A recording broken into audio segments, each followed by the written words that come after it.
Boa noite, pessoal. Estamos aqui hoje com mais um episódio do nosso podcast Interage. Meu nome é Janaína, estou aqui com Celi, com Elson. E o nosso convidado especial de hoje é o professor Natanael Sobral, que vamos falar sobre métricas e indicadores na ciência da informação. Eu sou Natanael, que é professor do DFI, nosso departamento de informação, é pesquisador e também é coordenador do curso de gestão de informação. Então, professor, assim, vamos discutir os detalhes da sua carreira acadêmica. Então, o senhor pode nos contar qual é a sua graduação? Então, boa noite, gente. Bom dia, boa tarde. Não sei qual horário exatamente as pessoas vão estar assistindo. A minha trajetória acadêmica assim, é uma longa história. Acho que é de todo mundo né? Porque a nossa profissão é uma das poucas que você precisa passar 10 anos estudando para poder exercer. A minha graduação é gestão da informação aqui na UFPE. Inclusive, para mim, é um grande privilégio poder ser um gestor da informação e estar no momento também coordenando o curso de gestão da informação. Isso é algo muito especial, assim, é um marco. Para o curso, representa o sucesso do curso. É como se o curso tivesse produzido pessoas para atuação no mercado da academia e agora a gente está colhendo esses frutos. Eu fiz o mestrado em Ciência da Informação aqui na UFPE e o doutorado em Ciência da Informação pela Universidade Federal da Bahia. Quando eu fui fazer o doutorado, não existia ainda doutorado em Ciência da Informação aqui na UFPE, então eu tinha que procurar um lugar para ir. E eu lembro que eu me inscrevi na Federal da Bahia e na Federal Fluminense, no Rio de Janeiro. E aí aconteceu alguma coisa, foi um concurso na data da seleção do Federal Fluminense. Foi até um concurso que houve aqui no Departamento de Ciência da Informação. É um concurso para professor 20 horas, que já tem uma vaga assim. Eu fiquei classificado em segundo lugar, mas aí acabou que eu nunca fui chamado para essa oportunidade, que era uma vaga só. E acabei indo para a Universidade Federal da Bahia. Então, para mim, foi uma experiência muito interessante. Eu comecei a minha carreira docente lá. E assim, eu tenho que cavar o pênalti, porque lá na Bahia a gente tem um curso de arqueologia e biblioteconomia e documentação. Então, os concursos lá, normalmente, eles abrem para essas áreas. Então, quando eu cheguei, havia um concurso lá e esse concurso não tinha sido preenchido, porque a vaga era para trabalhar com um professor de administração, gestão de dados, gestão da informação. E aí eu fui conversando com o pessoal, olha, eu trabalho com isso, olha, eu sou uma pessoa que tem uma expertise nesse sentido, as pessoas do meu curso trabalham com esse tema. E houve essa posição, ser colocada no departamento, e aí eles abriram biblioteconomia, arqueologia e também gestão da informação. Então nós conquistamos esse espaço, que é uma coisa que a gente busca, que é o direito de participar. E depois do direito de participar, aí eu sei como é a ser aprovado, tem a concorrência, tem outros candidatos também qualificados, e eu pude aproveitar essa oportunidade, comecei minha carreira docente em 2017, fui redistribuído para cá, para a UFPE em 2021, estou aqui com vocês. E, assim, como foi a sua experiência cursando o gestão da informação? Foi uma experiência assim, de muita luta, muita dificuldade, porque era o começo do curso, então o curso estava começando. Eu sou da segunda turma, primeiro ano, segunda turma, tinha 2 entradas em 2009. A gente estava naquele processo de organização, tinha problemas de infraestrutura, até mesmo os professores estavam sendo contratados. No começo a gente tinha um problema de identidade também, então o que exatamente faz gestor da informação, o que não gestor da informação, onde vai trabalhar, parecia que era chamada lá do remoto, o que é, como vídeo, onde se esconde e tal. Então a gente teve que descobrir. Eu acho que mais do que descobrir, a gente teve que construir essa identidade. Porque uma coisa é a gestor da informação no Paraná, em Goiás, outra coisa é a gestor da informação aqui no Recife. A nossa cidade ela tem uma vocação para a tecnologia e a gente está perto de um ecossistema que é muito produtivo, proveitoso para aquilo que a gente faz. Eu acho que a gente está se encaminhando para essa identidade, que é algo que faz parte daquilo que a gente quer ser. Eu acho que a gente se afirma no processo de formação, não só recebendo conhecimento, mas tendo posicionamento sobre aquilo que a gente quer ser, o que eu quero fazer com essa formação, para onde eu quero direcionar. E a gente tem esse poder. Mas no começo foram muitas dificuldades, aquela coisa, o curso é isso ou é aquilo. Mas foram coisas que a gente superou muito rapidamente. O nosso curso ele tem um diferencial muito grande, que são as pessoas. As pessoas que fazem o curso, elas têm uma vontade muito grande. A gente tem visto ali, eu estou no período, turmas novas que entram, são pessoas determinadas que sabem o que querem. Esse processo de evasão, a gente tem todos os cursos aqui na universidade, mas as pessoas que ficam aqui realmente elas são muito determinadas e isso faz toda a diferença. Até hoje eu guardo né? Na mente e no coração, todos os meus colegas. Tenho contato com muitos deles. Inclusive, eu conheci uma pessoa muito especial aqui no curso, né, de gestão. Foi meu amigo Ronald, que é uma pessoa com quem eu tive uma proximidade, assim, uma amizade para a vida. E, infelizmente, né, ano passado ele faleceu, depois de um problema de leucemia. E foi uma situação muito difícil, né, para todos nós, para os docentes também, que foram professores dele. Mas é esse tipo de relação do vínculo, né, que eu levei para a minha vida toda. E assim, eu não tenho do que reclamar, não. Acho que as dificuldades me forjaram e me fizeram o que eu sou hoje. Né? Eu me sinto pronto porque eu passei por essas dificuldades. Então, o curso, para mim, a minha avaliação sempre foi positiva. E no meio dessas dificuldades, professor, como foi a questão de trabalho, né? Estágio, emprego, como foi? Pronto, essa é uma questão importante, porque quando eu cursava gestão da informação, a gente não tinha ainda vagas com esse nome de gestão da informação. Agora mesmo, né, eu recebi algumas vagas, né, às vezes quando a gente compartilhava no grupo de estágio, e aí tem lá, né, gestão da informação, umas vagas daqui, do CAC, mas antigamente a gente não tinha essa situação. Hoje em dia já é complicado, né? Assim, imagina antigamente logo no começo, o pessoal descobrindo o curso. Pois é, hoje em dia, né, ainda tem esse processo que a gente está se mostrando, né, para o mercado, em certos aspectos, e antigamente não tinha nada. Então, eu me lembro da minha primeira vaga de estágio, que foi na empresa MD Sistemas, que é uma fábrica de software, né? Acho que é a maior fábrica de software, software voltado para a saúde da América Latina.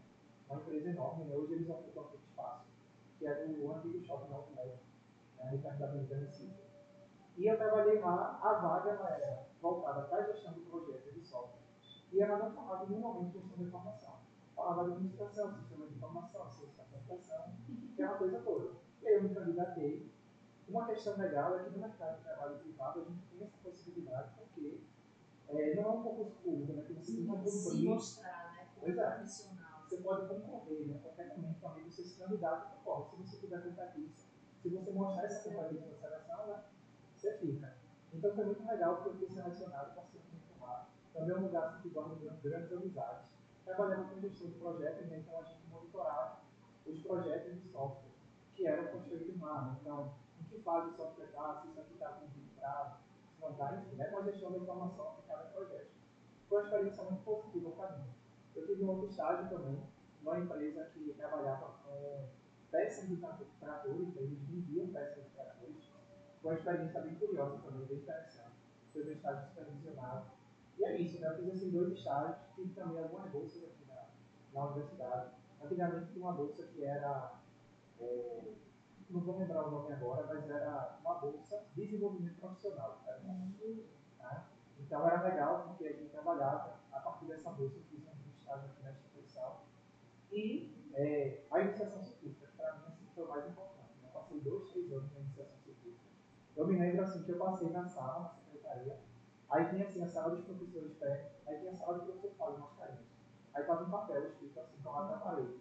Temos vagas para iniciação científica, voluntária e tal, não sei o quê. E eu me candidatei, depois eu obtive bolsa. E foi um período interessante porque os 3 bolsistas de Fábio, eu, Guilherme Alves e Márcio. Guilherme hoje que empreende, né, uma pessoa de sucesso na carreira dele.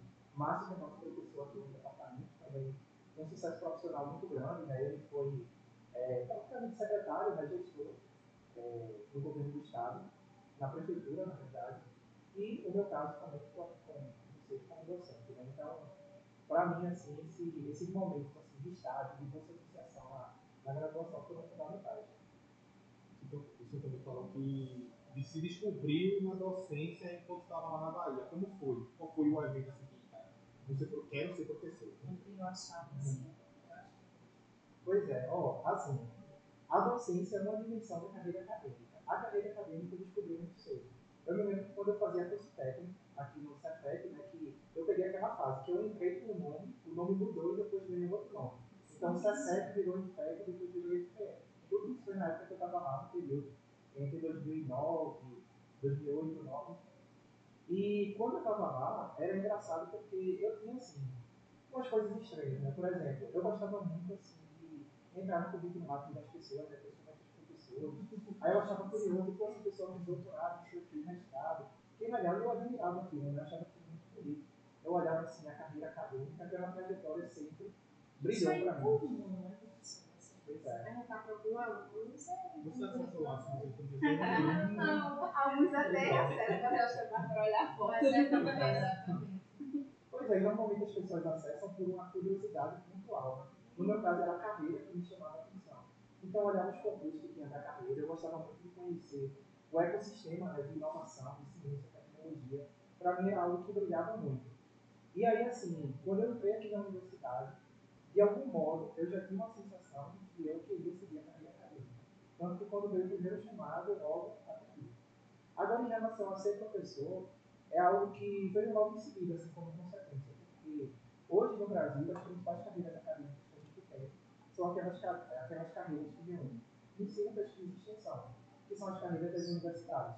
Aquelas que são só acadêmicas no sentido de pesquisa, né, pelo Fiocruz, CETEM, são muito específicas e são para algumas áreas pontuais. Então, a docência eu descobri muito rapidamente. Eu já no segundo ano da universidade, terceiro ano, eu já sabia que eu queria ser professor. E para mim isso foi importante porque fez com que eu agilizasse a minha vida. Então eu ingressei na carreira como docente, né, oficialmente como servidor, muito rápido. Né? Então, com 26 anos, eu já estava aprovado como docente da universidade. Né? Eu comecei em 2017 e comecei com 26 anos. Então, hoje eu tenho 34, mas já vou fazer 8 anos de carreira. Então, foi uma coisa que eu descobri muito cedo, por isso eu fui correr cedo, realizar cedo, para poder atingir aquele objetivo. Isso também é uma coisa muito comum, né? Normalmente as pessoas ingressam na carreira um pouco mais velhas, né? Também porque as pessoas descobrem mais tarde que querem seguir esse caminho. Mas essa é a transição de carreira que está fazendo muito hoje em dia, as pessoas estão migrando de outras áreas para a tecnologia ou ciência. Sim, para a carreira acadêmica, né? Tem muita gente que passou a vida toda trabalhando, aí com 35 anos, 40 anos, fez um mestrado e disse, eu quero continuar. Aí faz o doutorado e depois faz concurso. Essa é a história de muitos de nossos professores, né? E tem aqueles que, assim, já desde cedo, porque quando a gente faz uma iniciação científica, o próprio CNPq ele já coloca que o objetivo do programa é despertar a vocação científica em jovens. É exatamente isso, para fazer esse tipo de coisa. Fazer com que o jovem, logo cedo, ele se perceba como pesquisador e enxergue aquela carreira como algo promissor. Porque é uma mudança de vida, né? Você tem a sua realidade. No meu caso, eu vivi a realidade que a minha família. Né? Minha mãe não estudou, meu pai não estudou. Aí minhas irmãs estudaram um pouquinho mais. Aí vem uma outra geração, que é a minha, eu coloco as minhas irmãs numa geração mais antes da minha, porque a minha irmã mais nova, ela tem praticamente 50 anos. Pois é, Foi naquela geração que trabalhava muito para pagar as contas, e uma geração que hoje se permite estudar para poder ter mais pesada. Exatamente. Então, assim, eu não tive esse estímulo na família, ninguém na minha família seguiu essa carreira. Então, foi algo muito assim, que eu tive que descobrir, e eu até atribuo uma questão assim, sabe? Não vou dizer aqui sobrenatural, ou nada desse tipo, mas tem alguma coisa assim diferente, né? Que quando você encontra aquilo que você quer, por isso que a gente tem que experimentar as coisas. Para que quando a gente encontra aquilo que vai ser nosso, a gente sinta aquele sentimento diferente, a gente olhe para aquilo de uma maneira especial e se deixe perceber dentro daquela carreira. Né? Então, comigo foi mais ou menos assim. Eu só precisava estar aqui para descobrir que eu seria professor. É por isso que eu tenho um projeto de extensão, que hoje eu pego vários alunos de escola pública, né, alunos que são vinculados ao Instituto Solidário, né, Coqueiral, para viverem aqui na universidade, conviverem com a gente, para que eles possam seguir essa mesma coisa que eu segui aqui. Então, é uma coisa que eu tenho como voluntário e hoje é um projeto de extensão institucionalizado, que a gente é uma bolsista. Então, é algo muito legal, que eu até fiz um convite, chamado aos alunos do GI que quiserem participar desse projeto. Vai ser um prazer. Né? Muito bom, é bom assim que dá chance, porque muitos alunos desse momento, às vezes, nem imaginam que podem entrar um dia na universidade federal, vamos dizer assim, porque uma vez você ficou, você mostra assim, você pode, você consegue, você gosta de ter. A gente viu isso naquele projeto de pesquisa, no projeto de extensão que a gente participou, que a gente foi em escolas públicas, assim, e a gente via muito isso. Tinha aluno que nem tinha perspectiva de chegar até aqui, nem pensava nisso, mas aí não conseguia ver, né? E tinha muito disso. E a gente pôde ver, por isso que eu vou projeto de extensão, né? Que a gente vê assim, o outro lado, tanto a pessoa que está lá, viu esperança na gente, só por a gente estar lá ou eles estarem aqui. E também a gente vê o outro lado, muita gente está aqui e acha que é tudo muito não, porque eu consegui, então todo mundo consegue. Não que não consiga, mas tem gente que pensa que que conseguem de fato, né? E você trabalha aqui no DCI, você ensina a BIM, não ensina a gerir, ensina na pós, como é assim, dá conta de tanto aluno, de tanto assunto diferente, como é?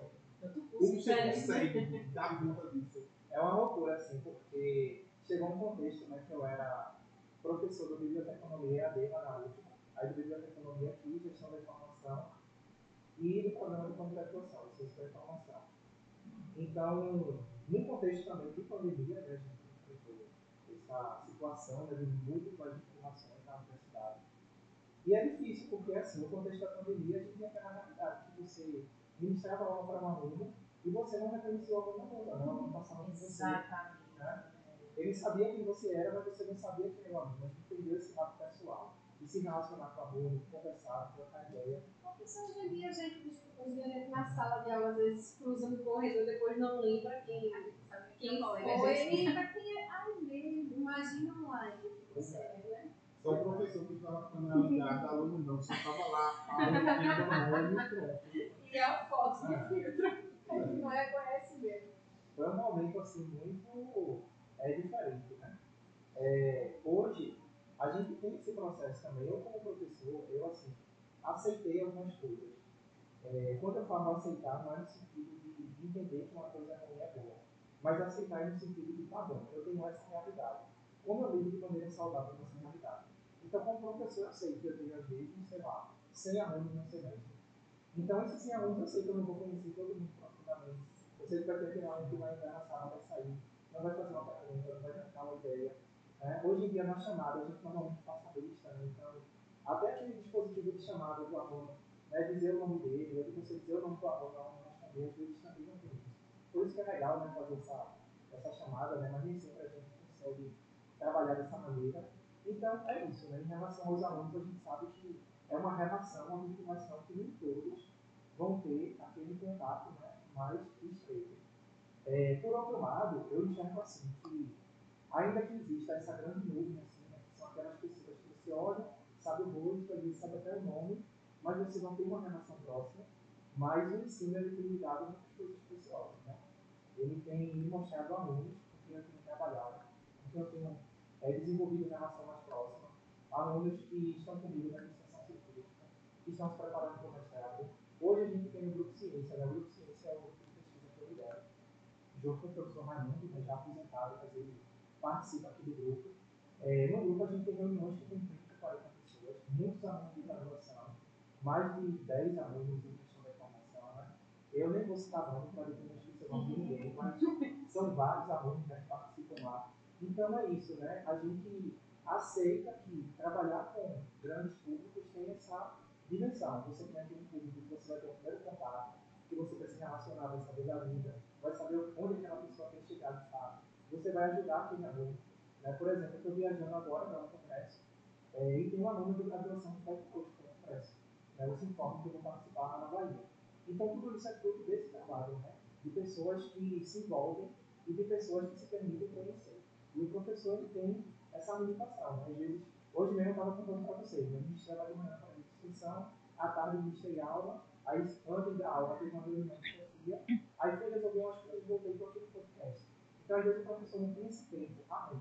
Mas uma coisa que eu tenho considerado preciosa, assim, que eu super incentivo reúna um grupo de pesquisa. Não precisa ser grupo de pesquisa regulamentado pelo CNPq, mas pode ser um grupo de estudo informal. Porque é bom para você conhecer o aluno, entender. A gente faz tanta coisa melhor, por exemplo.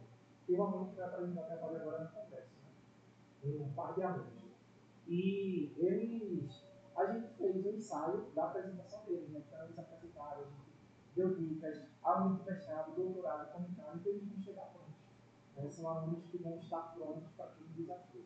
Então, o grupo de pesquisa é esse lugar de acolhimento, de troca de informações, esse lugar que, quando a gente faz aniversário, a gente parabeniza, esse lugar que a gente se confraterniza no final do semestre, esse lugar onde a gente faz os artigos, trabalhos, esse lugar onde a gente também faz indicações, né, no sentido profissional, porque a gente conhece aquelas pessoas, a gente pode atestar não só a qualidade técnica, mas o caráter dessas pessoas. Então, é muito importante que os professores se envolvam nesse tipo de atividade com os alunos.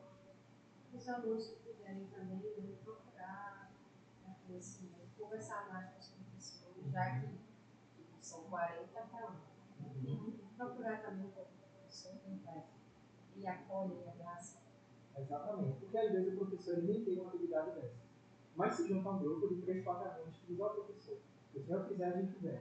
Então, o professor ele se sente estimulado. Né? Eu sou acostumado a ver essas coisas porque eu venho de uma cultura de pesquisa. Então, eu estou sempre cheio de filhote, né? Porque eu já fui da reca de filhote de alguém.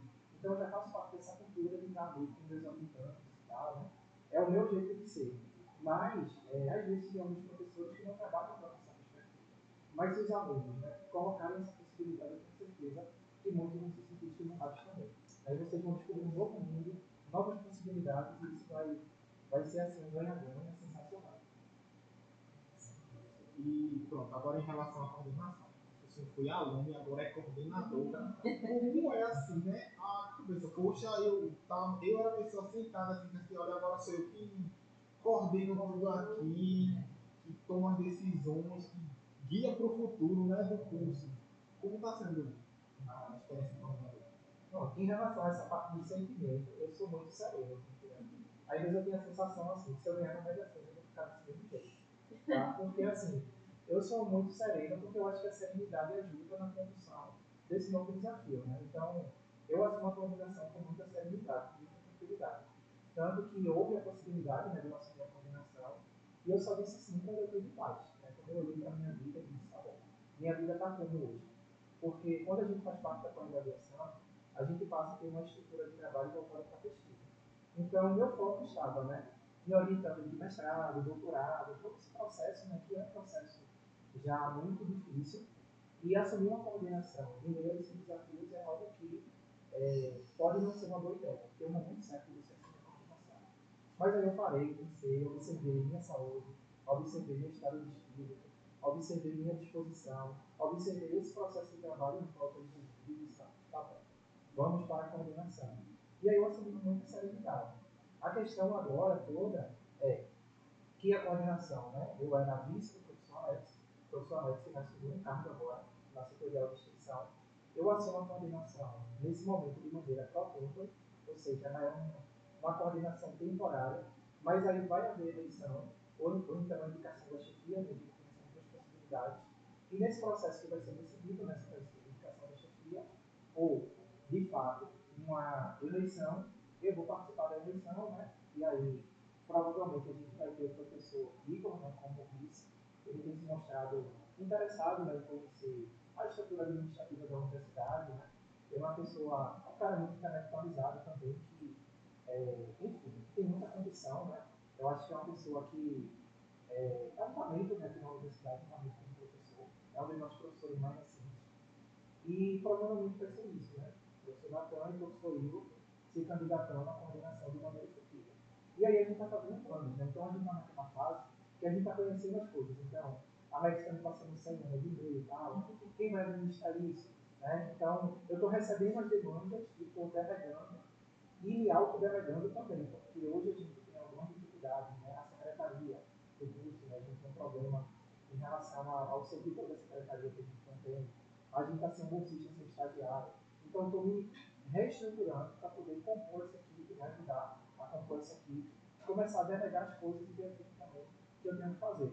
Então, estou numa fase de conversa. Estou conversando com vocês aqui, né, para ouvir, né, aparecendo mais nas atividades, na questão da campus party, que eu fui lá, né, apresentei coisas, enfim. Tem um diretor acadêmico que eu fiz uma reunião, ouvi as coisas do diretório, coloquei coisas também. Fiz uma reunião muito produtiva também essa semana com o pessoal do curso de gestão da informação lá na Federal do Paraná. Na verdade, o pessoal do mestrado, né, que é ciência e tecnologia e gestão da informação, com a professora Paula Carina. O coordenador não pôde participar da reunião, mas na próxima ele vai estar presente. Então a gente está vendo parcerias, possibilidades. Essas conexões com outras universidades federais ajudam muito, né? Exatamente, principalmente no curso de gestão da informação, né? Depois a gente quer chegar em Goiás também, conversar um pouco mais. Então é isso, né? Eu estou nessa fase de me situar, me estruturar. Conversando muito com os alunos, meu zap às vezes até fica assim, engraçado. Eu recebo assim as mensagens, né? Aí no zap chega assim um número desconhecido que eu não tenho na agenda. Aí vem depois assim, o senhor poderia me ajudar? Aí eu olho e só tenho essa mensagem. Eu já sei que é alguém, algum aluno lá no grupo, que é alguma coisa e tal. Então, eu estou nessa fase de me adaptar para poder atender a vocês, né, para poder estar junto com vocês fazendo as coisas. E aí, né, você falou dos desafios, ele para ver que essa questão da reestruturação é um desafio que né, a pessoa está vendo, está fazendo tudo para resolver. E questão assim, de projetos, né? Projetos para o futuro da coordenação, para o futuro do curso. Você pode falar um pouquinho de algum projeto que você desenvolveu no momento? Pronto, uma coisa que, como a gente está nessa fase de planejamento, né, tem algumas coisas que eu coloquei como um algo assim a gente realmente vai fazer, né? Por exemplo, o Ened, que é o nosso evento. O Ened ele é uma porta de entrada e uma porta também de saída, né? É aquele vão onde a gente se comunica com o mundo.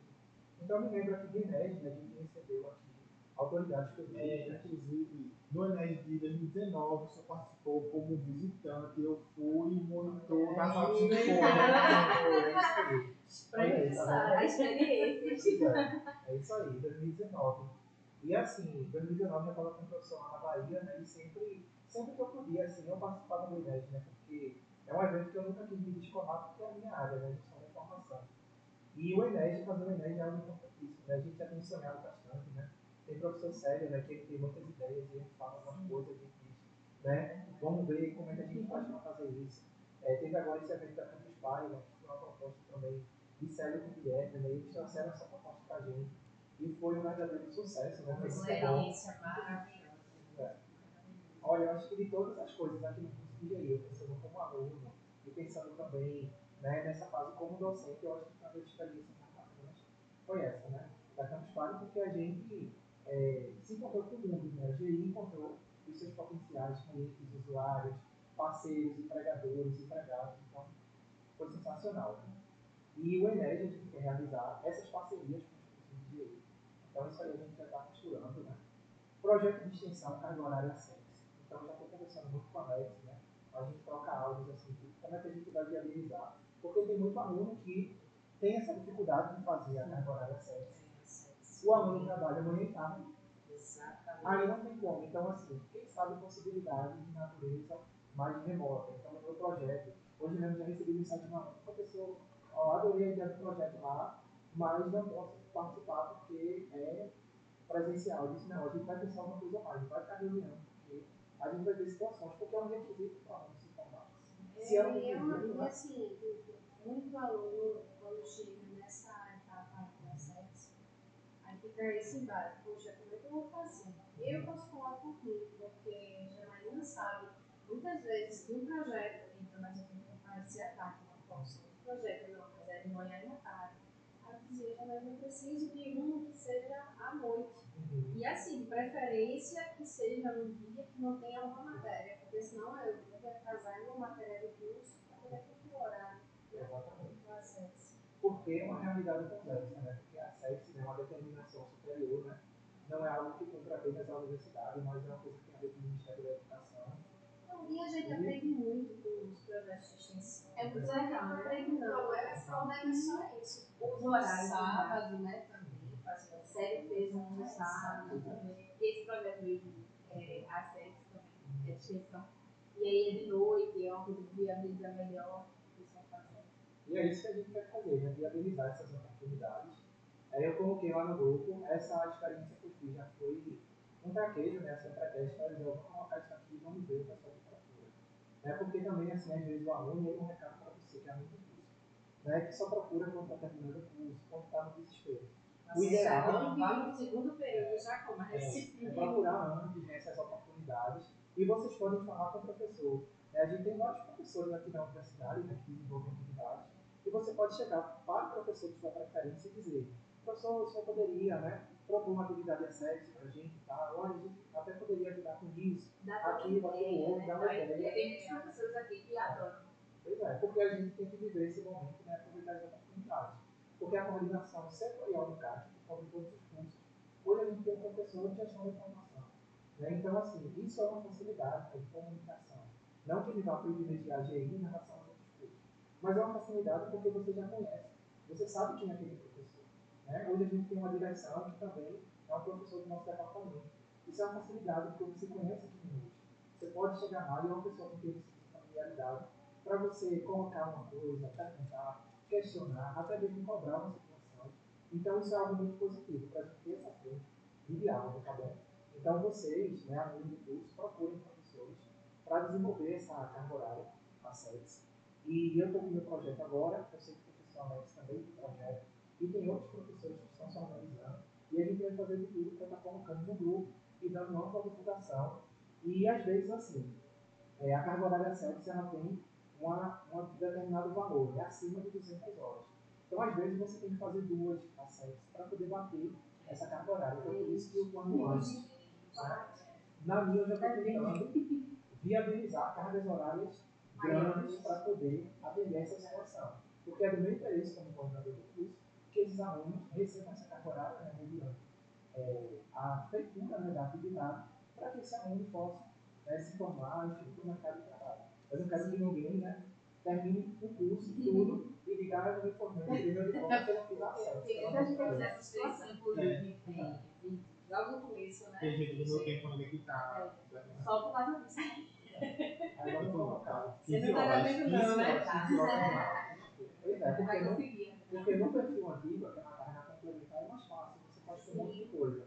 Mas a SETS, né, que está nesse perfil novo, aí é mais específico ali.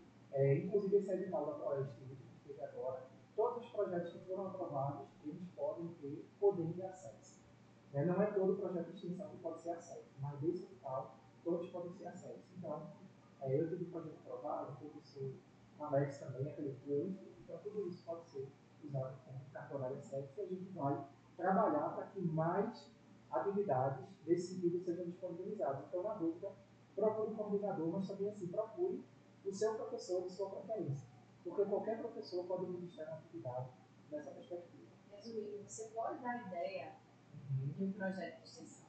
Só abraçar a causa e botar para frente. Já aconteceu aqui, né? Inclusive, né? Muitos professores a gente chega assim e fala, seria legal e tal.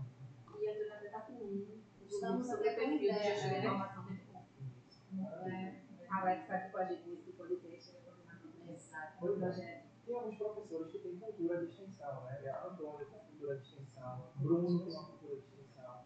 Inclusive o projeto dele foi um dos mais bem classificados agora no edital, que é um projeto sobre um sistema de informação para indicar livros para pessoas, né, normalmente para crianças ali que estão enfrentando tratamento contra o câncer. Então é bem legal, tem no hospital, tudo. Então, assim, são atividades que estão aí, né, que vocês alunos podem chegar no professor e se integrarem. E uma coisa que o aluno sempre pergunta assim, mas onde eu sei que essa atividade está acontecendo? Né? Porque é a questão da informação. Então, hoje a gente tem esse trabalho, né, na Seitoria Albuquerque, que tem printado, né, tem página no Instagram, né, da Seitoria Albuquerque, então você vai lá, tem um monte de projeto divulgado, inclusive de outras áreas, que você pode participar, de comunicação de publicidade. E a gente tem também esse grupo do WhatsApp, né, que a gente vai estar sempre sintetizando algumas coisas e colocando lá para que vocês possam, né, ficar sabendo. Então, nós chegando aqui nessa parte da conversa agora, vamos falar sobre pesquisa, né? E aí, para a gente iniciar, eu queria que o senhor falasse para a gente o que são métricas e indicadores. Né? Pronto, esse tema, né, métricas e indicadores, é um tema que eu trabalho. Eu, assim, existem vários perfis assim, de pesquisadores, tá? Tem um perfil que eu abracei e eu não me arrependo disso, porque a minha foi muito positiva. Que eu abracei um tema na graduação e fui levando esse tema na graduação, mestrado, doutorado. E eu acho que na nossa carreira, quando a gente fala assim de uma pessoa com doutorado, a gente está falando de uma pessoa que dentro de um universo enorme, ela é muito boa numa coisinha bem pequenininha. Né? Então você vê assim, tem pessoas em relação ao corpo humano, né, que o cara vai fazer um doutorado sobre como um determinado sistema funciona dentro do cérebro e aquele pequeno sistema é responsável por uma série de coisas. Então, na nossa área, a gente também tem isso. Né? Então, os professores eles têm as suas especialidades. Eu abracei essa especialidade de métricas e indicadores. Quando a gente fala de métricas e indicadores, a gente está falando de uma coisa natural, que a gente já observa na nossa vida no cotidiano. Então, você está ali saindo de casa para trabalhar, né, tudo, aí você põe a cara na rua, né, e olha, aí você percebe que as nuvens elas estão escuras. Quando aquelas nuvens estão escuras, é um indicador de que vai chover. Então, aquela cor que a natureza pinta na nuvem é como se fosse um dashboard, né? Porque em tempo real. Quanto mais vai ficando escuro, mais é indicador que a chuva está perto. E quando aquele indicador, né, aquela cor mais clara, significa que aquela chuva é um fenômeno menos provável. Né? A apesar de Recife, né, do nada. Era isso que eu ia dizer, Aqui você é tem que ficar estranho. calado. Aqui- Aqui eu acho que não é muito parâmetro não, pra isso Pois é. não, mas... Aqui é Contraria bem difícil. todas as Para estatísticas, todas né? as leis da natureza. Aí uma amiga minha essa semana, né, dos Estados Unidos, ela disse assim, vocês aí têm 2 estações, né, no ano? Ela disse, não, a gente tem chuva e não tem chuva. Se as estações forem essas, você acertou. Mas esse negócio de outono, inverno, não sei o que, não, é bem complicado. Aqui não temos as estações marcadas. Então os indicadores basicamente são isso, né? São esses dados, né, que a gente observa. E a partir dessa observação a gente consegue tomar uma decisão. Né? Eles podem ser quantitativos, qualitativos, normalmente são quantitativos, tá? E eles servem para poder indicar a existência de um determinado fenômeno, ou até também a não existência. Tá? Então, quando a gente olha lá para aquele dashboard da parte, então, cenário vermelho, né? Cenário vermelho porque laranja, né? Então, laranja não é vermelho, mas está se caminhando para o vermelho. Então, os indicadores das métricas é mais atuam nesse sentido. E no contexto do gestor da informação, são fundamentais. Porque o gestor da informação ele existe para poder, dentre muitas coisas, uma das principais é para favorecer o processo decisório. Inclusive, a nossa profissão se beneficiou muito na disciplina. Inteligência artificial, machine learning, big data, ciência de dados. Por quê? Porque o nosso trabalho ele atua justamente nessa perspectiva, para utilizar esses dados no sentido de permitir tomada de decisão. Né? Às vezes a gente faz assim, hackathons, atividades, brincando com dados, mas a gente brinca para poder em algum momento ter uma aplicação efetiva, né? Uma aplicação no contexto real. Então é importante que o gestor entenda os indicadores e as métricas como uma ferramenta de trabalho. Né? E esses indicadores, eles não indicam uma realidade, mas eles indicam uma aproximação da realidade. Então, tem dias no Recife que vai ficar tudo preto no céu e vai cair uma gota d'água. Na verdade. Então, assim, quando a gente fala de indicadores, a gente está falando da probabilidade de uma coisa acontecer, principalmente indicadores nas humanidades. A gente costuma dizer que existem indicadores determinísticos e probabilísticos, né, estocásticos. Esses determinísticos são aqueles mais de ciências exatas, tipo o ponto de ebulição da água, sei lá, sempre aos céus. Então, quando chegar naquela temperatura, vai fazer bolha, vai sair fumaça, vai ter Isso é vapor. um fato que vem de várias pesquisas sempre se repetindo. Exatamente. Teve uma coisa que eu nunca esqueci, uma aula sua, posso falar com uma aluna, foi o assunto que o senhor falou que o geomarketing, aquilo eu nunca tinha ouvido falar. Eu nunca ouvi. Olha, nunca ouvi falar. Foi um bom assim, que eu não sabia. Podia você pegar uma região, mapear aquela região, ver os gostos, as atitudes das pessoas e a oportunidade dentro de um bairro, né? Ou dentro de alguns bairros, ou aquela região metropolitana do Recife, ou vamos lá, pessoal de Paulista, pessoal de Olinda, pessoal da Zona Sul, e assim depois eu comecei a pesquisar mais e já, assim, sabe quando você abre a mente para uma nova ideia? Pois é, e ali a gente trabalha com a unidade censitária, né? Então você pega aqui a célula populacional.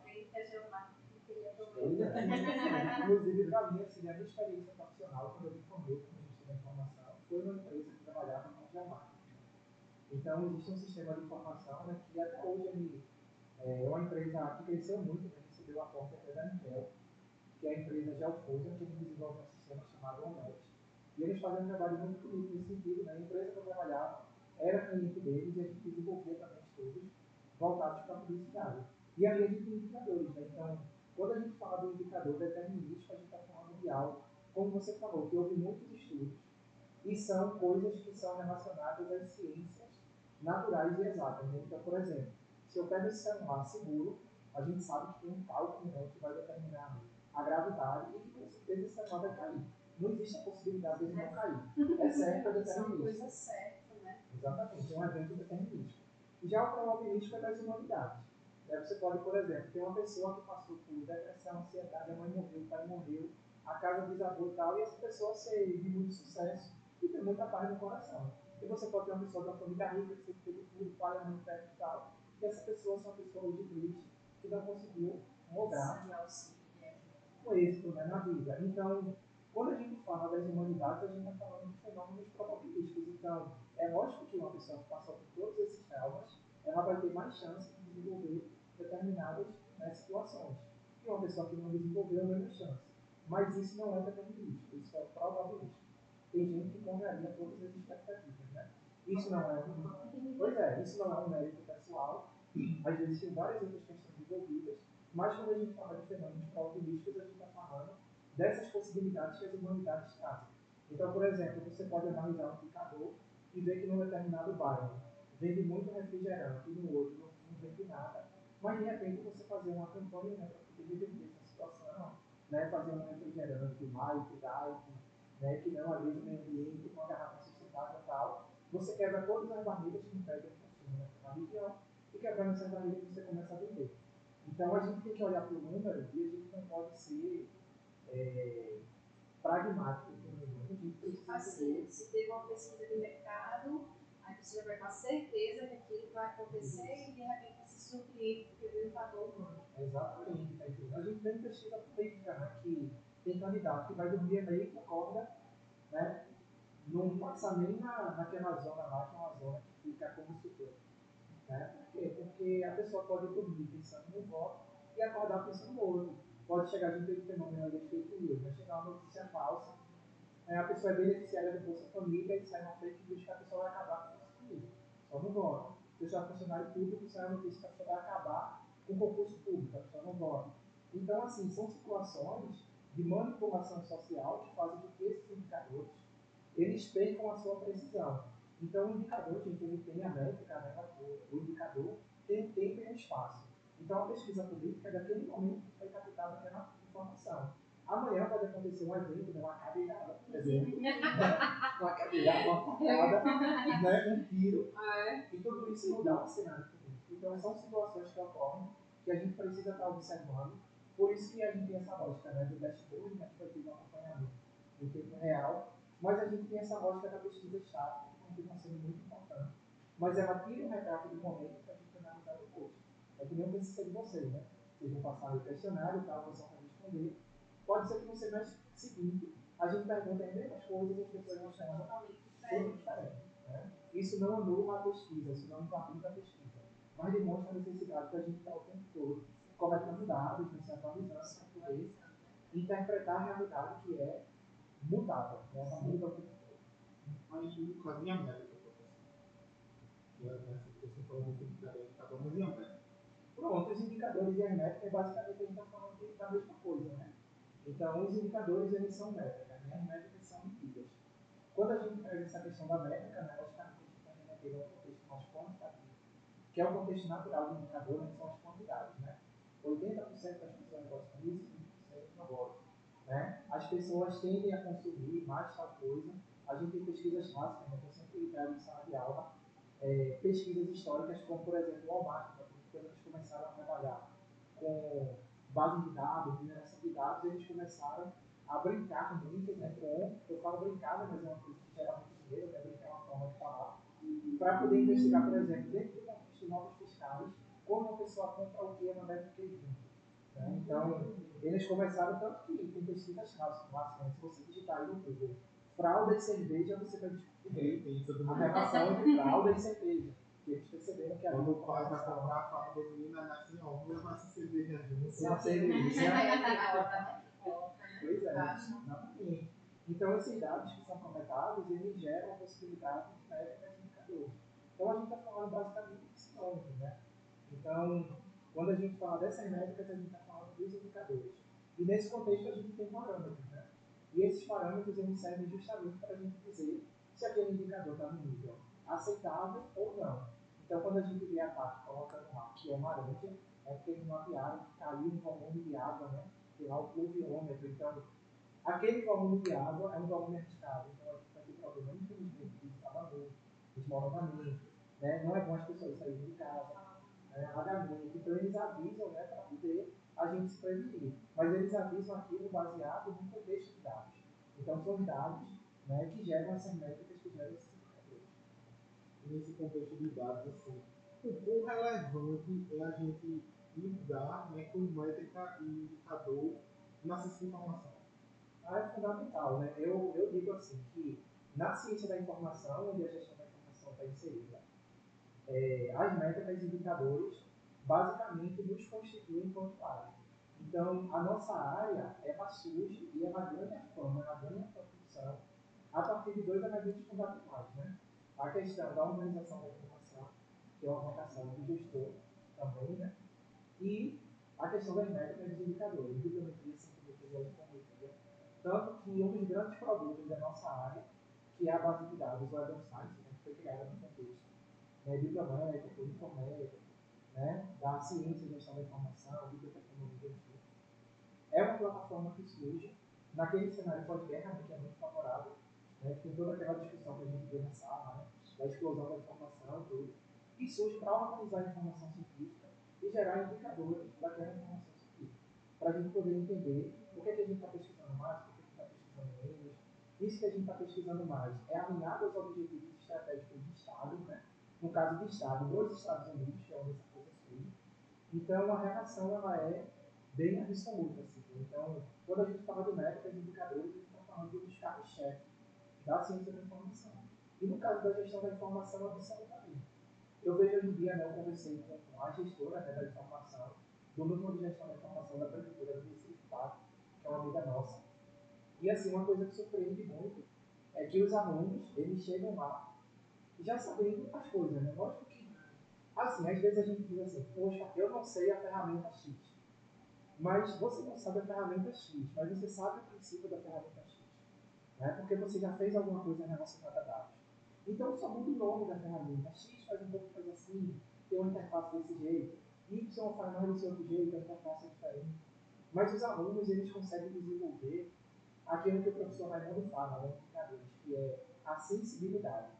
Então, na minha disciplina, né, a gente vai usar a pós-view, vai usar o CIMED, a gente vai usar, né, ferramentas integradas ali ao Excel, a gente vai usar o Omniture, né, como é a palestra que a gente vai ter amanhã na segunda, né, que já não vai ser amanhã para vocês, quando esse vídeo chegar, vai ter comigo, mas é isso. A gente teve a palestra agora sobre a Dimension, né, a Itachi foi lá e falou do ArcGIS. Então, você vai chegar na empresa, não vai ser esse nome disso, porque a empresa contrata uma outra ferramenta.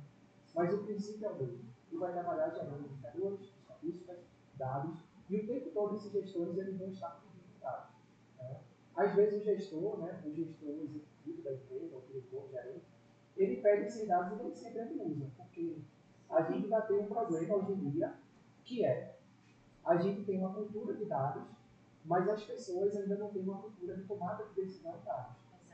Né? Então é aquele cara que recebe o exame e no exame diz assim, ó, você não pode beber, você não pode fumar. Mas aí o cara lê o exame e vai tomar uma cervejinha e um cigarro. Não, já está tomando cerveja lá no exame. Pois é. Então o dado, né, mostra ali aqueles indicadores, mostram, ó, a sua taxa está muito alta, né, essa taxa aqui do fígado você não pode beber. O cara eu que a taxa está alta, mas está alta, mas ele sai e vai tomar uma cervejinha na caixa assim. Então a gente tem essa situação também nas empresas, né, de um conflito, né? Porque a gente tem um conflito de gerações. A gente tem uma geração que é mais acostumada, é uma geração de executivos de 40, 50 anos, né? 60, que é mais acostumada a tomar decisão de maneira intuitiva. E a gente tem toda essa geração nova agora, tudo é dados. Dados, dados, dados, dados, dados. Então a gente está tendo um diálogo muito prolífico no mercado de trabalho para poder entender essa situação. Porque, por um lado, essa geração mais experiente, eles têm a intuição. Então, eles têm esse olhar intuitivo que é fundamental para o tempo hoje. E essa geração nova de dados tem dados, né, que é o grande tesouro da atualidade. Só que o dado pelo dado ele não resolve tudo bem. Você precisa. Hoje mesmo eu dei um exemplo na sala de aula, com base até numa coisa que eu vi na Campus Party, né, que eu já vinha discutindo a respeito, que foi a palestra do Capra, né, que foi até indicado lá pelo Francisco, né, para a gente assistir. E eu fui lá, acompanhei, e ele falava assim, da inteligência artificial, da necessidade que ela tem de dar uma resposta a você. Ela não vai deixar você no mal. Ela vai te dar uma resposta. Né? Aí você vai lá e coloca assim, eu quero uma citação sobre uma citação acadêmica, sobre a importância do gestor da informação no contexto da ciência de dados. Aí você coloca, aí ele vai te dar uma resposta. A resposta é perfeita, maravilhosa. Se você ler o texto, você vai dizer, tudo que ele está falando aí é muito bacana. É bacana mesmo, é uma realidade, é uma verdade que está sendo posta, porque as conexões neurais, né, elas conseguem as ontologias da inteligência artificial, elas trabalham muito bem essa composição de resposta principalmente em respostas fáceis. É muito fácil falar sobre a importância disso sobre a informação. Então é algo que ele vai ter que estudar. Só que aí você diz assim, me dê um link desse artigo, dessa citação que você citou. Né? Aí ele vai, né, dizer que ele inventou o que ele sugeriu, mas que aquele texto, aquele artigo ele não existe. Só que tem gente que vai assumir aquele trecho como realidade.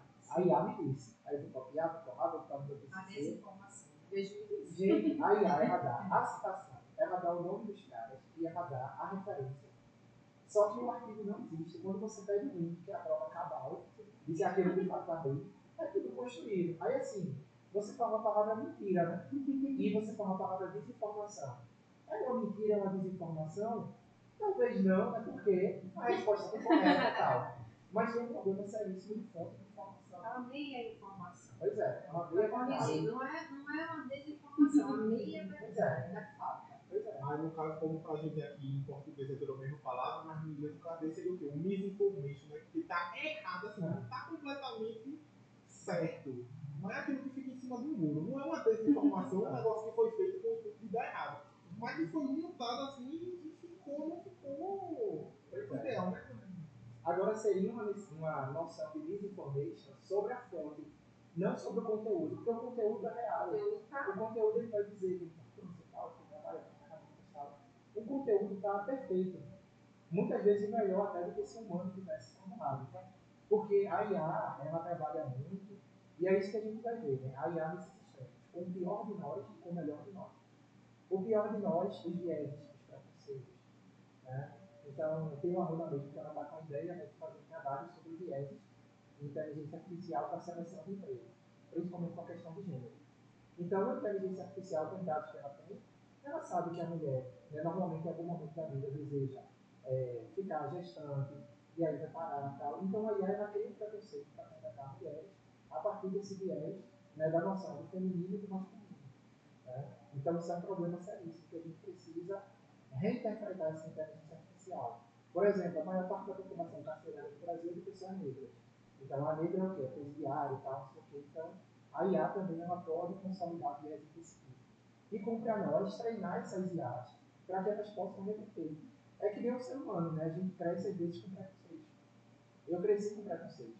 Né? Então, muitas pessoas, né? É o meu caso, é o caso de muitos, até, talvez até de você, que uma família mais religiosa e tal, então, isso é o certo, isso é o errado, isso pode, isso não pode. E você vai sendo desconstruído ao longo da vida. Você vai entendendo que aquilo não é exatamente daquela maneira. Então, a IA também ela pode ser desconstruída a partir desse treinamento. Então, a gente tem aí o pior de nós que pode ser revertido. Né? E também tem o melhor de nós. Porque quando a IA ela constrói um texto, uma coisa é ela elaborando um texto aqui para vocês. Outra coisa é eu em casa, escrevendo, pesquisando, concatenando, juntando as coisas. Então, aquilo é o melhor de mim. Eu falando, eu posso ter uma falha, uma chance maior de falhar, né? Porque na fala é tudo no tempo real, ninguém sabe fazer ao vivo. Mas, quando eu estou escrevendo ali, eu posso revisar, eu vou dormir, descanso, no outro dia eu termino. Aí no outro dia eu leio e percebo, vou escrever isso aqui, nada a ver, vou reescrever. Então a IA ela pega esse melhor de nós, porque esse conteúdo que já está consolidado. O problema hoje é de fonte de informação. A partir do momento que a IA começar a trabalhar melhor essas fontes de informação, a gente vai ter um salto muito importante e esse salto vai ser algo bem favorável, bem importante e mais uma ferramenta para o gestor de informação trabalhar. E aí, depois de toda essa explicação, né, professor, você tem um projeto que lide com esses temas, com essas temáticas? Pronto, aí é curioso isso, né? Porque quando a gente fala de projeto, normalmente a gente está falando de algo que está sendo feito de maneira institucionalizada. Né? Então, o projeto ele tem início, meio e fim, ele tem um registro. Então, aqui na universidade, às vezes a gente tem essa noção, né? Principalmente o aluno, né? Ah, tem um projeto e tal, mas o projeto às vezes é mais técnico. E aqui a gente vai falar agora de um projeto mesmo, né? Institucionalizado, registrado, algo que os alunos podem se integrar. Existem várias formas de a gente registrar projetos aqui na universidade. E uma coisa que às vezes o aluno peca, né, é por não conhecer a estrutura da instituição. Então conheçam a estrutura, saibam como o projeto é registrado, olhem os editais, as seleções, porque tudo isso vai orientar vocês ao longo da carreira acadêmica. Seja para conseguir uma bolsa, seja para conseguir, sei lá, coisas mínimas na universidade, auxílio, tudo isso a gente tem que ser desenvolvido no âmbito de projetos. Eu hoje trabalho, né, com graduação e com pós-graduação. graduação, trabalho no eixo de ensino, pesquisa e extensão. Eu faço parte do mesmo grupo de pesquisa desde sempre, desde que eu comecei, que é o Grupo Ciência. O Grupo Ciência ele tem 2 linhas de pesquisa que são voltadas para indicadores.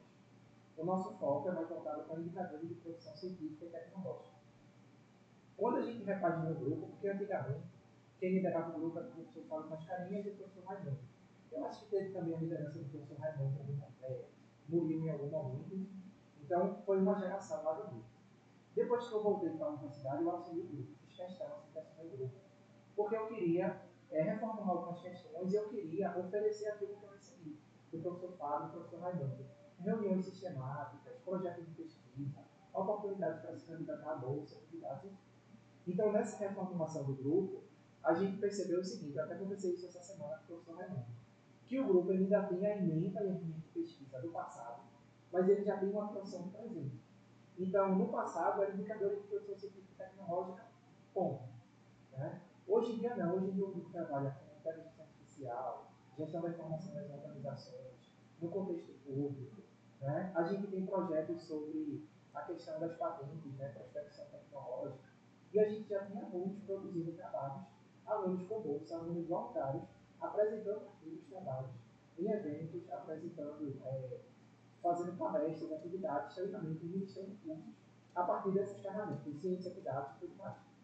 Então, no Grupo Ciência, a gente deu essa volta, né? Que foi uma volta, a gente fez a curva para poder acompanhar a modernidade. Então, hoje, esse sistema de gestão da informação, inteligência artificial, né? Ciência de dados, o tempo todo estão sendo trabalhados no grupo. Agora, a gente tem uma vocação. A nossa vocação é para esses estudos de produção de conhecimento. Então, a gente tenta aplicar isso dentro desse contexto. Eu, por exemplo, sempre trabalhei com essas coisas nesse contexto. Quando eu cheguei na empresa, eu me vi dificuldade, porque eu já sabia os dados, eu sabia a estrutura de uma planilha, eu sabia como funcionava o separador de campo, conteúdo de campo, o que era um campo de texto, o que era um campo, né, com coisas delimitadas, qual é uma chave primária, uma chave estrangeira. O conhecimento do banco de dados para a gente poder lidar com a realidade daquela organização. Então, a sua pergunta foi sobre essa questão, né, de projetos voltados para esse tipo. E no grupo de pesquisa, a gente tem vários projetos nesse sentido. Aí, por exemplo, os alunos de graduação, né, a gente tem 2 de GI e um de BIM no âmbito do PIB. Eles estão trabalhando com indicadores de produção científica, com a questão da gestão da informação científica e tudo mais.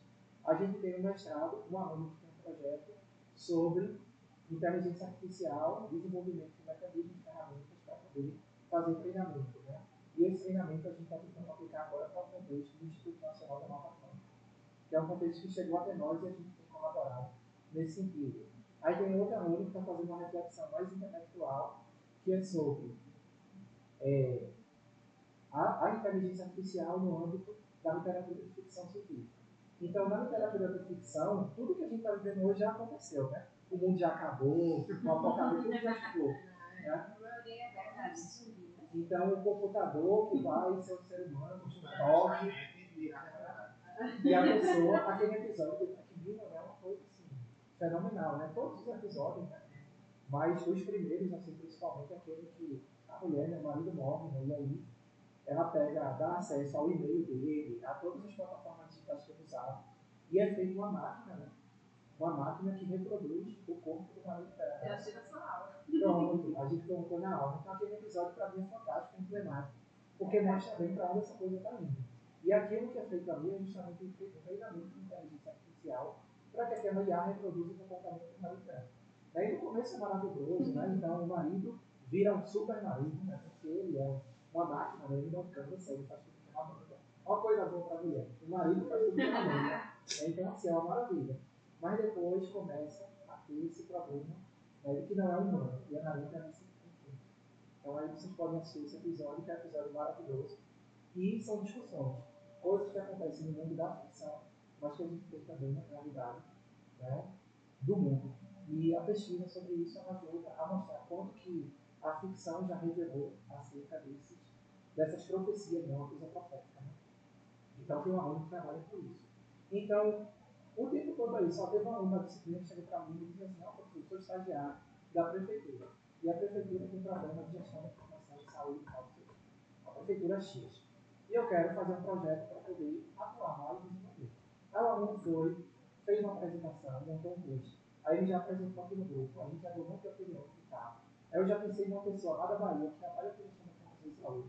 Aí semana que vem eu já vou falar com essa pessoa, aí essa pessoa já vai estar em contato com esse aluno, e esse aluno já vai desenvolver esse projeto com esse CDM, e até pode também colocar esse projeto na prefeitura como, olha, eu estou pensando nisso aqui. Será que vale a pena para vocês operacionalizar isso aqui? Então, é a pessoa acabar o tema, mostrar a sua competência no contexto profissional. Então, é isso que a gente queria eu, assim, ser 2, ser 3, para poder ter mais tempo e fazer mais coisas. Às vezes eu esbarro no fato de ser um só. Porque às vezes a pessoa chega para mim e diz assim, eu digo, meu Deus, quando e como? Porque eu já passo às vezes a madrugada, já vou dormir 2 da manhã, no alto dos altos. O próximo passo que eu tenho, eu tenho que cuidar da minha saúde mental, porque eu tenho que durar. Né? Hoje, a aposentadoria nossa é provavelmente com 70 anos. Então, hoje, gente, eu tenho mais de 36 anos na universidade. Como esse número deve aumentar pelas reformas previdenciárias, de acordo com a atividade médica, né, os estudos. Exatamente. Eu tenho mais de 40 anos de universidade, eu tenho que, daqui a 40 anos, estar do mesmo jeito. Né? Eu sei que não exatamente, mas do mesmo jeito com a disposição, com a entrega. Então, a forma de chegar lá desse jeito é se poupando também. Você não pode só correr, senão depois. A mesma coisa que o professor Célio comigo com a gente no nosso podcast, que ele ia cuidar um pouco da saúde dele também, trabalhar saúde no mundo. Exatamente. E ele é um cara acelerado, ele é um cara que tudo sabe. Porque fala dele assim. Então, é assim, eu tenho um pouco isso também. Aí às vezes as pessoas dizem assim, mas você tem muito uma paz, você é calmo e tal. Por fora, mas a mente tá. A mente vai pegando as coisas, tanto que eu falo, né? Rápido eu vou processando o meu jeito de falar. Já reflete muito isso também, porque a minha mente, ela pensa muito rápido as coisas e isso tem um lado negativo. Porque quando ela acelera, aí você pode, né? Ocorrer impressão de ansiedade, uma série de coisas que é muito negativo. E é algo que ninguém quer passar. Então a gente precisa se cuidar mesmo. Isso vale para todo mundo, tá, gente? Se cuidar, desacelerar a mente.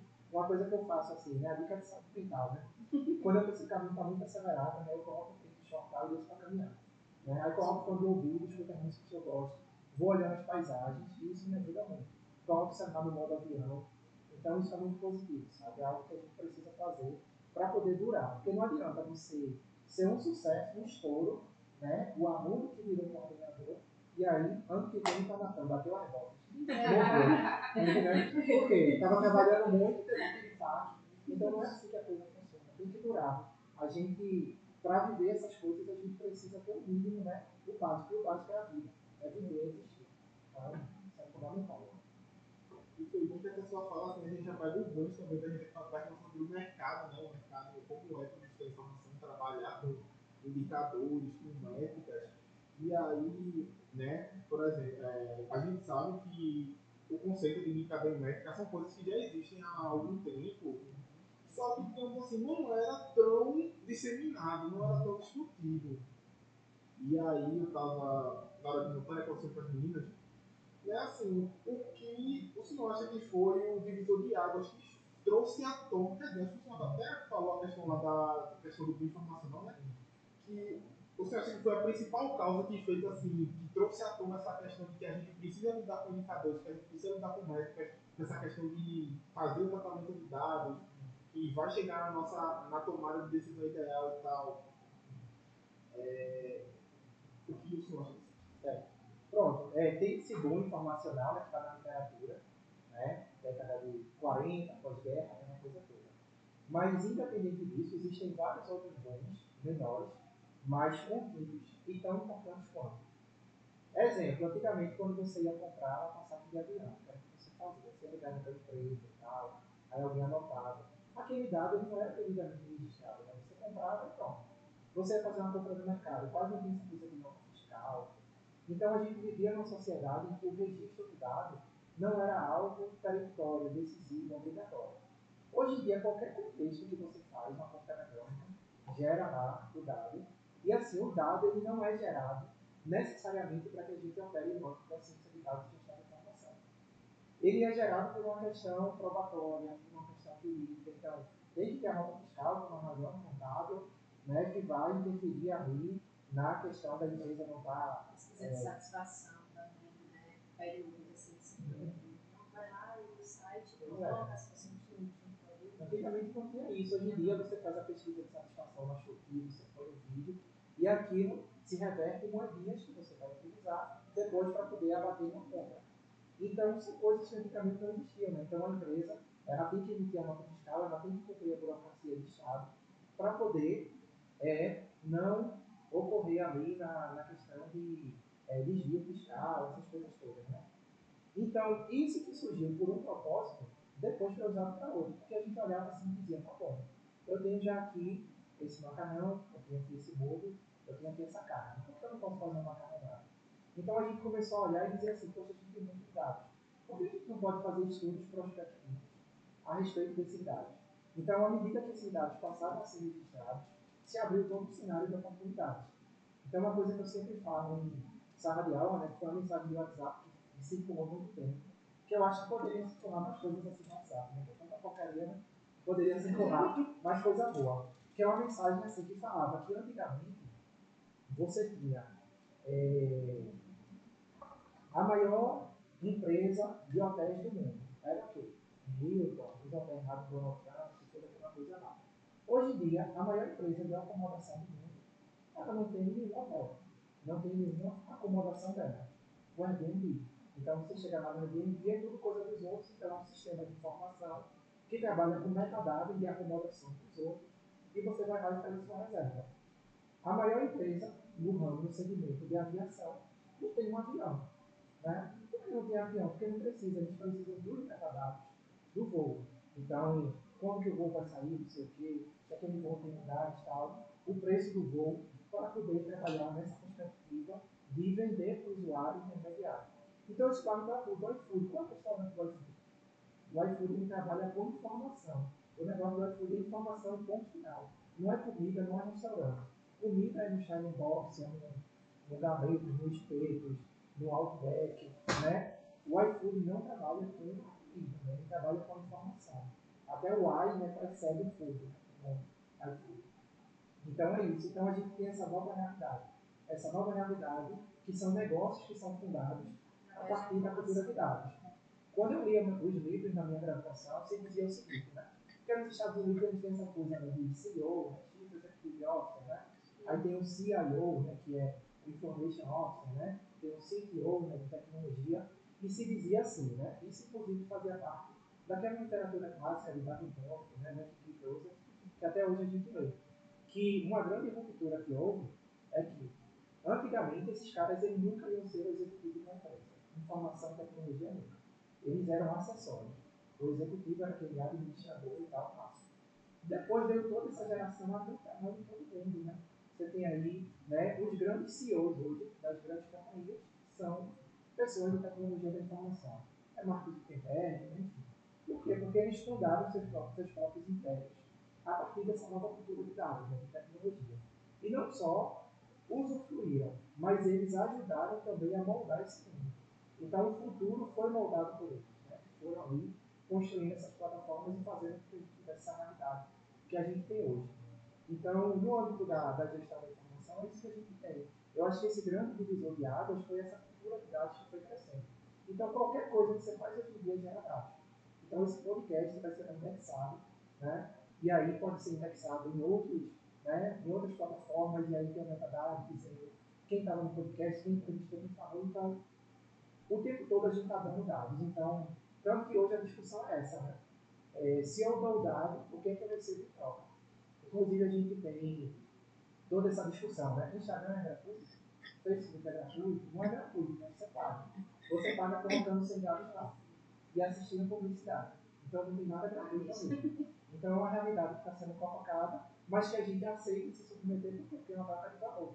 Para mim é legal, tá no Instagram, tá no Facebook, para poder encontrar os amigos, né? As pessoas querem namorar, as pessoas querem conseguir emprego, as pessoas querem se relacionar com o mundo a partir da mente dessas plataformas. Então, você não se sente desconfortável em dar seus dados porque você tem uma recompensa ali. Então, tem toda uma questão de gamificação também. Se a gente continuar aí, a gente vai longe. Então, professor, já teve essa dica aí, né? Essa dica de saúde mental e tudo mais. Queria saber uma dica, né? Que você poderia dar aí, dicas para os gestores da informação, ou futuros gestores da informação, para eles alcançarem o êxito na sua vida acadêmica e profissional?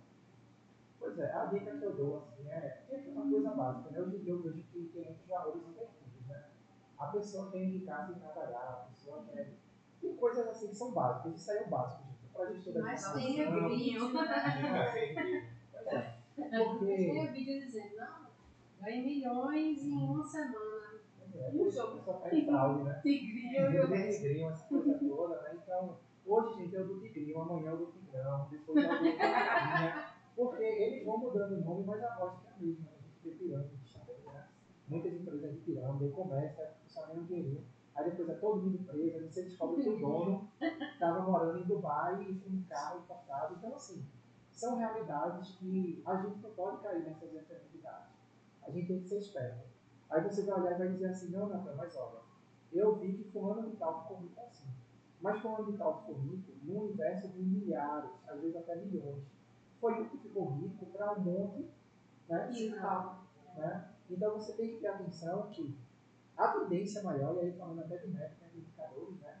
Trazendo aí um diagrama de Pareto, né? 20, 80, 80 para 20, a chance maior é de, principalmente no contexto de desigualdade que a gente vive, né? Inclusive a gente está fazendo Pareto para ser uma criança, né? Não é mais 80 a 20, é 95 a 5, 99 a 1. 1% detém 99 e 99% detém 1. Então, muita atenção, muito cuidado, porque uma coisa é você trabalhar duro, trabalhar diariamente, você querer entrar no ambiente digital. Eu super incentivo, assim, ter canal no YouTube, página no Instagram. Hoje em dia eu estou até meio parado em relação a isso, por causa das altas evoluções da universidade. Mas eu acho fundamental que você tenha esse canal no YouTube, faça crescer. A gente assistiu uma palestra agora também na minha história com o Peter Jordan, né? E ele falava assim, gente, não é fake news mentira, mas você tem que olhar o que o povo quer, o que as pessoas estão acompanhando. Então, né, você digita ali na caixa de busca do YouTube, qual, não sei o que, não sei o que, gestor da informação, deixa de completar. Porque aquele completar que ele está fazendo são informações que as pessoas digitaram, que a plataforma está te dando de presente. Então, assim, trabalha com isso, observa que as pessoas, né, têm interesse e vai trazendo isso como conteúdo. Então, essa geração atual, da mesma forma, por exemplo, a minha geração, que não é tão diferente da de vocês, mas já é bastante. Né? Eu tenho 34 que está me assistindo, que é do 20, 19, 20, 22. A geração de vocês, na minha geração, era assim. Qual era a carteirada que a gente dava? Um diploma, não sei o que e tal. Na geração de vocês, a carteirada às vezes é um canal no YouTube com X inscritos, um Instagram com não sei quantos seguidores. Então, pois é. Então é isso, não é crime você trabalhar com isso. Você ter essa questão do diploma, que é algo mais sólido, mais estável, mas você ter também uma presença nessas plataformas. Outra coisa também é você assim, não vi o meu nome naquela vaga de emprego. Não tem problema, se candidata, manda o seu currículo. Porque se você tem um currículo bom, e se você se enxergar apto, tem as competências, o empregador ele não está nem aí para o voto do que está vindo naquela vaga. Normalmente concurso público sim, porque aí tem, né, tem aquele nome, processo, né? administração, então tem que ser o administrador, né? Mas, pois é, porque está sujeito a legislações e tal. Mas no segmento privado a gente não tem essa questão. Então se candidate, se apresente, mande seu currículo, mostre sua carta, vai emburacando, como a gente fala aqui no Nordeste dos campos, para que você consiga a oportunidade. Uma coisa também, né, fundamental, acho que é networking, né, esse negócio de só procurar a pessoa quando está precisando é muito mais. Trabalhe direitinho, tá entendendo? Fale com as pessoas, mande mensagem de vez em quando, se relacione. Eu tenho percebido que essa geração atual vai muito apática para coisas sociais. Coisa virtual, beleza, mas social. Então, participe da sociedade. Né? Então, vai ter um conteúdo aonde não sei o que, aquele monte de cara, não quero ver mais A gente fala sobre isso todo episódio, né? Todo episódio, o convidado que vem, a gente vem, sempre fala disso. Porque é o que eu tô vendo, né? O pessoal só quer estar aqui, conversando aqui assim, mas quando é algo assim, ao vivo, pessoalmente, e assim, grava, conversa, acha o chat metido. Quando tá na frente da pessoa, não tem nem assunto. Habilidade social, e assim, não faça isso não, desenvolva as suas habilidades, porque a vida não acontece ao vivo aqui e agora. Ainda que você esteja numa chamada virtual, síncrona, você precisa desenvolver conteúdo. Saber falar, saber se expressar. E esse saber falar, ele é um processo muito complexo. E infelizmente as pessoas elas vão perder isso. Porque o saber falar ele tem a ver com o ler e com o escrever. E cada vez mais a gente vai ler e escrever menos. Né? Por causa da inteligência artificial, das sínteses que ela vai fazer, do YouTube, né? Então, assim, quando eu falo do YouTube, o YouTube é só uma marca, mas as plataformas de streaming, de maneira geral, né? Onde você vai estar me ouvindo, mas não necessariamente vai estar lendo, né? E o ler, você entende como aquela palavra é escrita, você se corrige, né? Então, eu falo uma frase, ao mesmo tempo que eu estou formulando a próxima frase, a minha cabeça já está corrigindo uma coisa que eu posso ter falado na frase passada. Então, assim, isso é uma habilidade mental que você só consegue no trato social, convivendo com as pessoas. Então, muitas vezes você diz assim, todo mundo chato, não sei o quê, e às vezes o chato é você, tá entendendo? E você que é o chato. Então, essa autoavaliação para poder se entender no mundo e poder se desenvolver, né? Criar habilidades para poder conviver com o mundo, conviver com o diferente, né? Conviver fora da bolha, né? Fulano tem fulano assim, sabe? Vamos também tentar quebrar essas bolhas sociais, né? Porque às vezes a oportunidade da gente é estar do outro lado da bolha. Você pode sair da sua bolha, alcançar a oportunidade do outro lado da sua bolha, sem abrir mão dos seus valores. Você pode estar com a bolha e preservar os seus valores na sua postura. Essa bolha onde estava a minha oportunidade é uma bolha meio coteirizada, não sei o que e tal, né? E por causa disso eu vou nessa também. Não, você mantém sua postura de conteúdo, de intelectualidade, de realmente valorizar o que está na mente e não aquela conversa vazia, mas você vai fazer isso de uma maneira, né, podendo também atingir essas pessoas, porque a gente só consegue atingir se misturando. É uma metodologia, né? Uma metodologia para a gente poder ensinar é se misturar, é conviver com as pessoas. E eu acho que é isso, tá entendendo? É você olhar para o que você tem com gratidão. Né? Isso parece agora a conversa meio coacheirizada. Porque coach, gente, é uma coisa maravilhosa, é uma coisa boa, bacana, é uma profissão. Quando eu falo coacheirizado, já é no sentido pejorativo mesmo. Daqueles que não honram essa carreira, essa profissão, que é uma profissão importante para a sociedade, para treinar e desenvolver pessoas. Mas a gente precisa pensar na gratidão, porque quando eu faço uma entrevista como essa, e aí desculpa pela minha voz, tá, gente? Porque eu tive virose e tal, minha garganta ficou ruim, hoje eu ministrei algo na minha tarde, aí minha voz ela já está nos últimos minutos, né? E amanhã eu ministro aula novamente de direito. Mas é o seguinte, quando a gente faz uma entrevista como essa, eu reconto a história da minha vida. É que nem aquele chavão, eu faço tudo na cabeça. Faço tudo na cabeça. E tipo, tudo foi de graça, minha gente, ó. Fiz graduação aqui, não paguei nada. Curso técnico no IF, paguei nada. Mestrado fiz, não paguei nada e ainda ganhei bolsa. Doutorado fiz, não paguei nada e ainda ganhei bolsa. Então, como é que eu posso olhar e reclamar desse curso? Como é que eu posso reclamar dessa instituição? Veja, eu não estou dizendo para você esconder os defeitos e não enxergar os defeitos, que ninguém é cego. O defeito ele está latente. A gente vai enxergar defeitos em várias coisas aqui.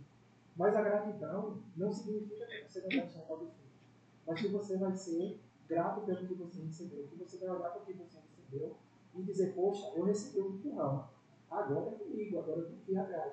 Porque às vezes o aluno espera que a pessoa faça tudo. O coordenador, gente, é só um rótulo.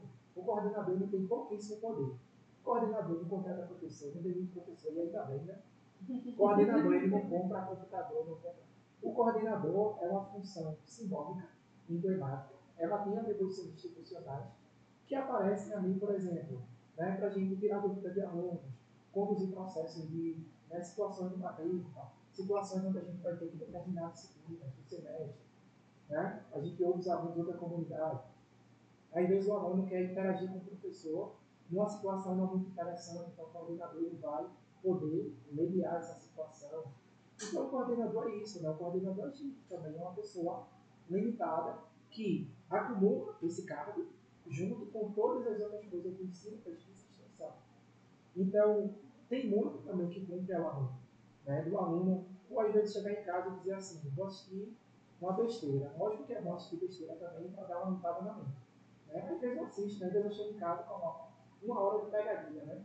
Aí eu vejo lá Dorival, né? Bom dia, eu sou bonzinho. Eu chego lá, o pessoal depois começa a atazanar o pessoal. Então eu gosto também de ver besteira, mas às vezes a gente tem que colocar uma palestra no YouTube, que tem muita. Uma palestra sobre software, sobre Python, todas aquelas coisas que a gente quer aprender e que a gente quer se afirmar no mercado como tal, como autoridade, a gente precisa buscar. Então isso só cumpre a vocês. professor não vai aparecer embaixo da cama assim do nada, dá um pulo, olá, olha, coloca. Não, a gente faz o que eu estou fazendo, né? A gente estimula, incentiva, porque só para finalizar essa parte, né? Essa fala minha, tem uma coisa que a gente não pode negar. E aí não importa se você é socialista, capitalista, marxista, qualquer ista da vida, comunista, né? Se você. Não importa. Importa que a gente vive no mundo capitalista, que é uma realidade.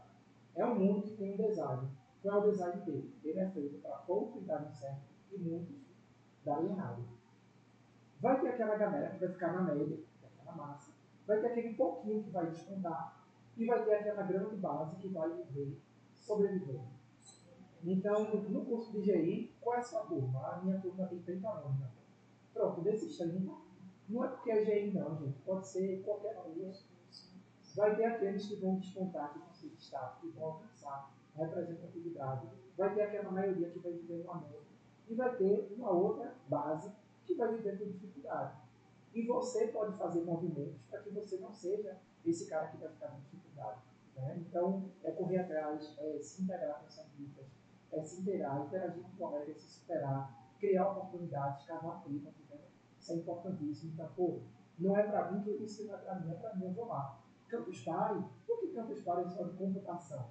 É de gestão da informação também. Porque tudo que eu assisti lá, eu passei lá um dia inteiro. Tudo era de gestão da informação. Tudo. Pois é. A gente foi nessa domingo e a gente ficava dizendo. Gestão da informação, Gestão ali da eu já pegava a janela. Era. Gestão da informação também. Não teve uma palestra assim que foi: eu vou ensinar a engenharia da computação para construir uma máquina. Eu vou ensinar um código específico de programação. Nenhuma. Era tudo voltado para questões de informação. Né? Discussões sobre o campo da informação. Então, é isso, gente. É isso que eu recomendo a vocês. Não é fácil. A gente vive numa sociedade também da performance. Né? A gente tem que ser brilhante o tempo todo, maravilhoso, perfeito. Alta performance sempre, né? Tem até um filme agora, uma ficção científica na Netflix, né, que é Feios. Né? O nome do filme é Feios. Que é um filme que fala sobre isso, né? Uma sociedade que a pessoa faz uma cirurgia num determinado momento para se tornar perfeito. Né? Ele tem uma narrativa um pouco adolescente, eu ainda não terminei de assistir. Tenho nada contra coisas adolescentes, tá? Assisto também séries com esse gênero. Gosto, me distrai, eu gosto de besteira. Né? Mas é um filme também que está falando muito sobre essa questão também, sobre o ser perfeito, né? A luta por ser perfeito. E a gente tem que tomar muito cuidado com isso, né? E tem algumas coisas assim, né? Por exemplo, eu gosto de indicar coisas para assistir. Tem uma série que eu estou assistindo agora que eu estou adorando, assim, que é na Max, né, na HBO, que é Indústria, né? O nome dela, ele traduz lá, né? Indústria. É uma série maravilhosa, assim, que fala sobre o mercado financeiro. Fala sobre, é parecida com o Sucesso da Max. Só que o Sucesso é uma família rica, milionária, e aqui é dividido com o pai, né, tal, uma coisa da empresa do pai, o patrimônio do pai, do império. Já a Succession não, são estagiários, né, no mercado financeiro. A indústria se refere a uma empresa do mercado financeiro. E ele mostra ali toda a questão organizacional, que isso foi algo que fez muita diferença para mim também. Eu não me preparava só para a gestão da informação propriamente dita. Eu gostava muito de me preparar para poder sobreviver ao ambiente organizacional. Principalmente aqueles que já tinham uma placa intensa na frente dizendo: isso aqui não é para você, isso aqui não é para pessoa negra, isso aqui não é para pessoas que vieram de origem humilde, isso aqui não é para pessoa que tem essa graduação, essa formação, isso. Então, eu procurava sempre entender como funcionava para me adaptar.